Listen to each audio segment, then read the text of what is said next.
This afternoon, we want to talk about the ballot or the bullet. The ballot or the bullet explains itself. But before we get into it... Who's that knocking at my door? Who's that ringing my bell? Who's that knocking at my door? Danger! Something fishy out the lamp, them draw the curtain. Me ear so mouth a door, but me not certain. Lord Jesus Christ, of them again lie down under the bed, cause somebody have a dead. Good morning.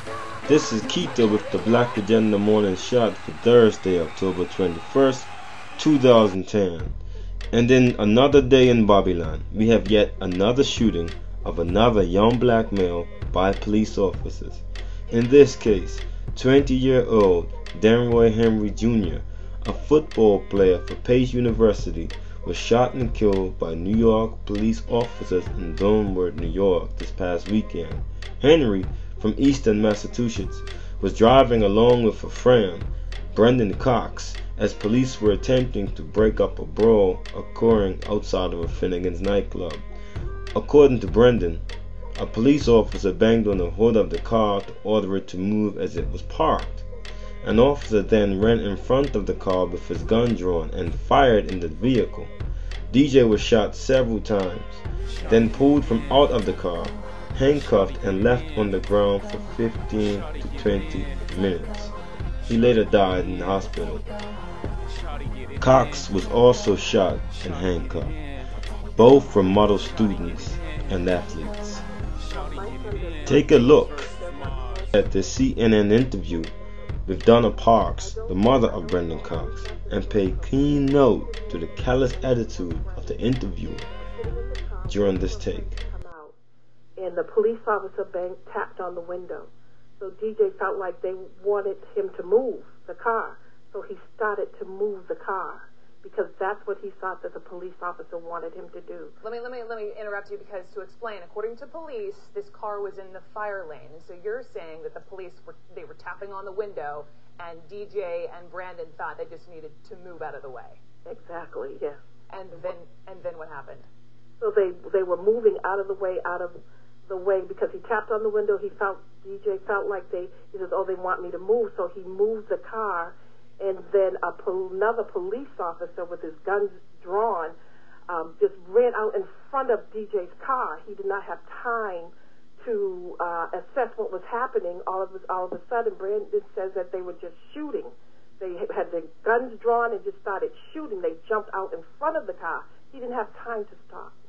And from what I understand from the police, just to get this out there, you have this one officer who wound up on the hood of DJ's car, another was hit by a side window, and then there was a third, and according to police documents, that car was heading toward that third officer, and it was at that point that police did open fire. Absolutely not.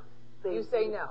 Absolutely not. What happened was that the police officer with guns drawn jumped out in front of the car. And then DJ did not have time to stop, and he hit the officer, and they started firing. Now, right according to police, they say they asked DJ, who was in the driver's seat, to stop. No, they did not. So according to your son, not only did they not say stop, they jumped in front of the car. I don't know. I was not there, so I don't know what they were saying to him. But I know that when DJ felt like they wanted him to move when they tapped on him, so he was moving, and then all of a sudden there appeared a police officer that jumped from behind a cruiser and jumped in front of DJ's path, and with guns already drawn, and then began shooting. How many times, and police have yet to say how many times they started shooting, how many shots did your son report hearing? Well, he heard about at least 8 shots.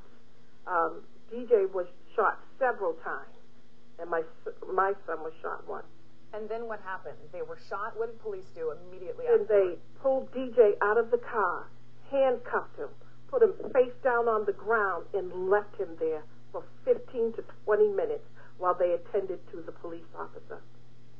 And your just son? left him there on the ground for 15 to 20 minutes. just laying there. Just laying there. My son's walking around the parking lot. If they were so in control, the police officers, they would have known my son. My son went over to the police because he's not afraid of police. These are good children. He went over to police and told them that he was shot, and they handcuffed my son when he went to them to tell them he had been shot, and they handcuffed him.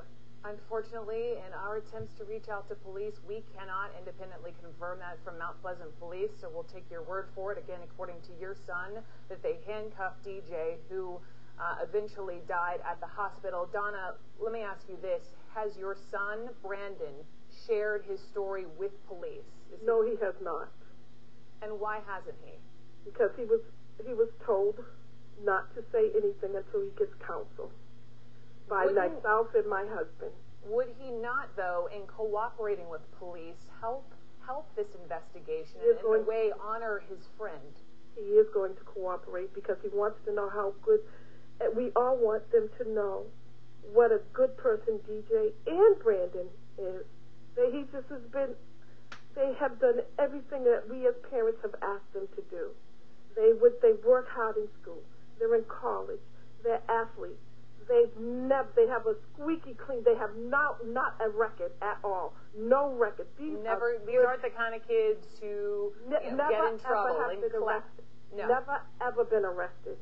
Never ever been suspended from school. They are just good, upstanding citizens. Good kids. Donna, what have the police?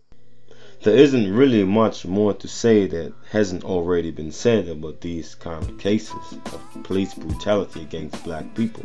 The question still remains, what will we do as a community to prevent these kind of things from happening, and how do we appropriately respond when they do?